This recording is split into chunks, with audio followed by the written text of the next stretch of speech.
presidencial.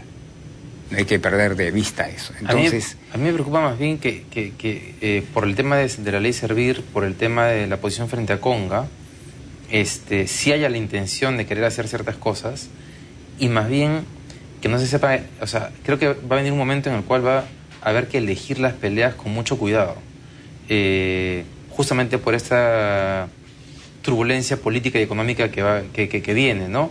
Claro, el ejemplo que mencionabas del viceministro de Hacienda, si uno lo mirara como un empresario desde una perspectiva macro y uno podría decir qué maravilloso económicamente que se quiere reducir los costos laborales. Pero si considerara la variable política y uno diría hemos pasado 20 años de reforma sin que esto se aborde, de repente lo mejor es esperar un poco para hacerlo. Claro, te decía, yo creo que no ha sido el momento de expresarlo, ni tampoco la forma tan cruda de decirlo. Pero es que lo que pasa es que fue un evento cerrado para empresarios y que lo empezaba la prensa ahí, entonces claro. Entonces esto no se lo puedes dejar a los técnicos, porque tiene implicancias políticas muy grandes y en momentos difíciles en que está pasando el gobierno de confrontación con los gremios sindicales, ¿no?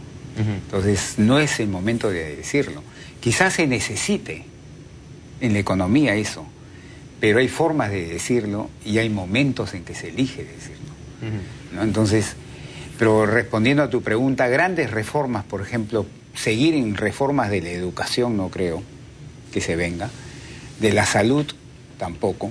Que del Estado. La reforma de la salud ha sido anunciada hace 2 semanas por la ministra, sí, ¿no? Pero bueno, vamos a ver si se puede implementar. Y hay que ver de qué estamos hablando, ¿no? Pero el año 2014 ya es un año electoral. Y si tú quieres tener sobrevivencia en gobiernos regionales y municipales, apuntando para las presidenciales, tienes que ser cuidadoso. La ley Servir es un ejemplo de esas piedras grandes. Sí.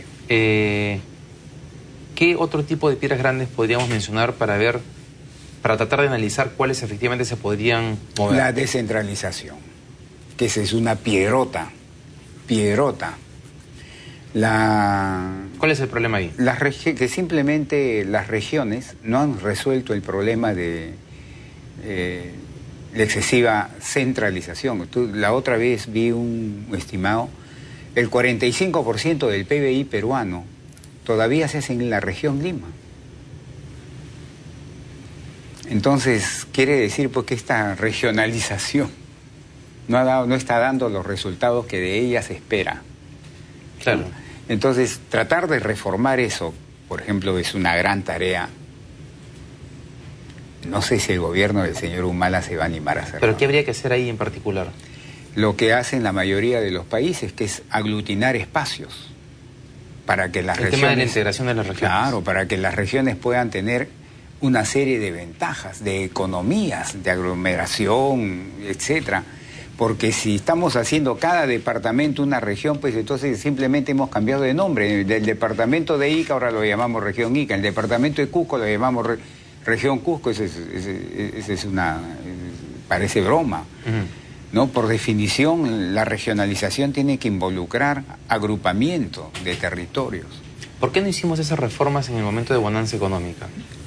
Mira, se intentó hacer en la época del gobierno del señor Toledo, incluso hubo una votación, pero en base a una plantilla que propuso el gobierno, hay que juntar A, B, C, D, F, ¿no? Y se hizo a la gente si estaba de acuerdo.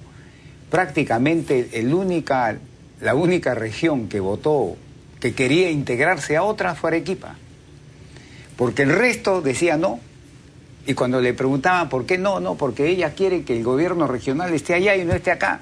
O sea, cosas minucias, pequeñas. Es claro, si uno tiene como ejemplo lo de Lima, uno tiene que pensar donde está instalado el gobierno es donde se mueven las cosas. Entonces, claro, tengo miedo de perder ese Pero control. También es un tema de información, ¿no? Porque si la gente se deja llevar por estas cosas mínimas para tomar una decisión tan importante de quererme juntar con otra región o no, es también un problema de información. Es que son años y años de vivencia. Entonces romper eso es muy difícil. Dentro del tema de descentralización, y asumiendo que efectivamente, como planteas, va a ser muy difícil en los siguientes 3 años implementar reformas grandes, gruesas. ¿Qué políticas podrían implementarse para asegurar que por lo menos el crecimiento económico se sostenga hasta que la turbulencia económica internacional baje? El crecimiento potencial de la economía está entre 6 y 6,5. Eso es lo que podemos crecer. Si la demanda externa se contrae fuertemente, tenemos el argumento de la demanda interna para ponerte más o menos cerca acá. Y ahora estamos mucho mejor preparados que en el 2009. ¿Más preparados? Mucho mejor. Tenemos, por ejemplo, tenemos un fondo de estabilización económica que supera los 7.000 millones de dólares. Tenemos unas RIN que superan de lejos los 65.000 millones de dólares. Tenemos una tasa de referencia del Banco Central de Reserva bien altita, 4.25. Que podría reducirse para pero lógico, hay espacio y así. Entonces estamos mejor preparados. Entonces, mantenernos entre 6 y 6,5 o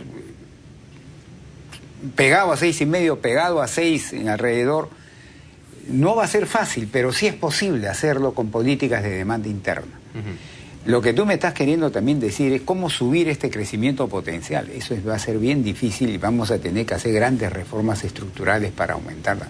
Por ejemplo, una de ellas, reducir sustancialmente, pero eso toma muchos años, el tremendo déficit de infraestructura que tiene el país. Que un estudio conjunto, Universidad del Pacífico Centrum, lo estimó en 88.000 millones de dólares.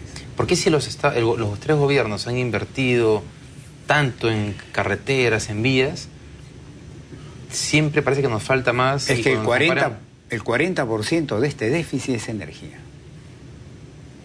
Energía. O sea, es un problema mayor que carreteras. Mucho mayor. Energía. En infraestructura está energía, está vías, está telecomunicaciones, está agua, desagüe, están varias cosas.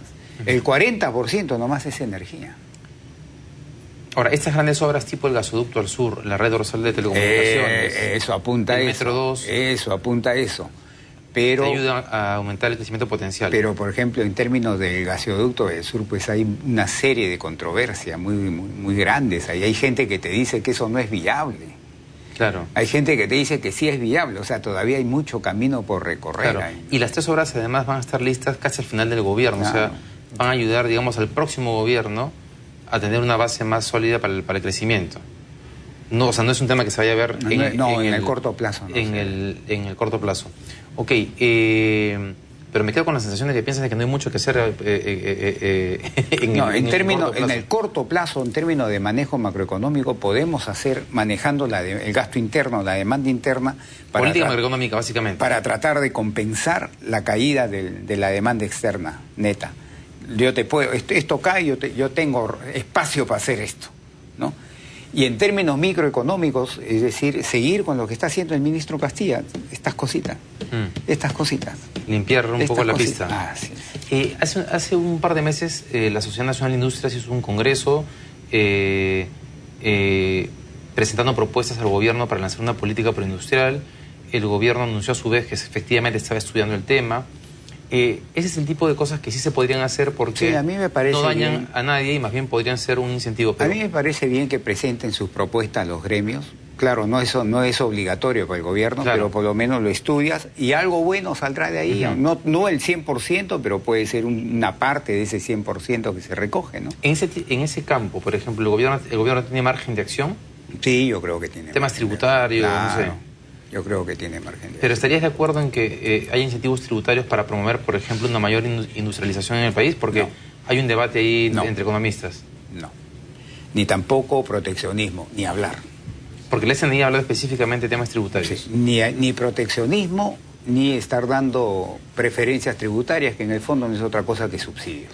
Una pregunta, ¿por qué si eso es así, a la vez en el Perú uno ve que de pronto el régimen agroexportador tiene un régimen laboral particular, después uno ve los textiles y tiene un régimen también particular? Entonces, claro, y uno dice, ¿en qué momento entonces, si este precepto es cierto, de que no hay que dar beneficios específicos a nadie, ¿Por qué de pronto en el país se crearon? Y cuando se critican, herencia, se defienden. Pero los mismos que dicen que, digamos, que no deben crearse, finalmente defienden que esos beneficios se hayan dado en su momento. No, en el caso de los exportadores, yo sí creo que tiene razón el régimen laboral. ¿Por qué? Porque las exportaciones no son, muchas veces, no siempre, pero muchas veces no son continuas. Tú agarras, por ejemplo, un gran contrato de 3 años. Entonces contratas el personal para ese contrato, pero luego no te lo renuevan. ¿Por qué? Porque contrataron con Colombia, con México, con la India. O por lo que está pasando ahora, que la economía simplemente se frena. Así es, y ya no te contratan. Entonces, tú tienes que despedir a esas personas, pues, porque si no, ¿cómo le pagas? Si no produces, ¿de dónde sale la plata? Entonces, claro, te dicen, no, déjame, pero si te dejo en planilla o te dejo contratado, ¿de dónde saco los recursos para pagarte? No, yo creo que eso va contra el criterio, va contra la lógica económica más elemental, ¿no? Bien, Jorge, muchas gracias por estar acá. Me imagino que el discurso del 28 de julio nos va a dar más indicios de cuánto más está el gobierno dispuesto a hacer reformas. Mira, vamos a ver, ¿no? Porque desde el punto de vista estrictamente político, ya 2014 y 2015 son años calientes.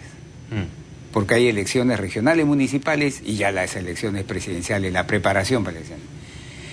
Puede ser que haya un gobierno que diga, ¿sabes qué cosa? Esto no me interesa. Claro, y yo voy a seguir haciendo mis reformas. Perfecto. Ese gobierno me gustaría verlo en el Perú, porque en los últimos 20 años eso no ha pasado. Quedemos en algo. Normalmente el gobierno dice, uy, ya se viene, se pone caliente la política, me planto, hago lo indispensable porque estoy pensando en cómo ganar gobiernos regionales, en cómo ganar gobiernos municipales, para poder ver cómo gano el Congreso, cuánta gente te llevo al Congreso y si presento candidato presidencial, si el candidato presidencial llega o no al poder. Ojalá, quiero ver este 28 de julio, ojalá que este gobierno diga, ¿sabes qué? Esas cosas no van conmigo. Bueno, desde ya estás invitado al programa posterior al mensaje del 28 de julio. No, en serio, para ver justamente, es que este punto es muy importante, en realidad. Para ver cuál de los dos escenarios es el que nos va a acompañar en los siguientes 3 años. Bien, Jorge, muchas gracias por haber estado acá. No, a ti, por favor. Que te vaya muy bien. Vamos a la pausa y tras ella volvemos con un tema importante. El 1 de agosto comienza a regir la obligatoriedad de que todos los trabajadores independientes menores de 40 años aporten a un sistema de pensiones público-privado. Vamos a conversar sobre eso con Germán Lora del estudio Payet. Volvemos.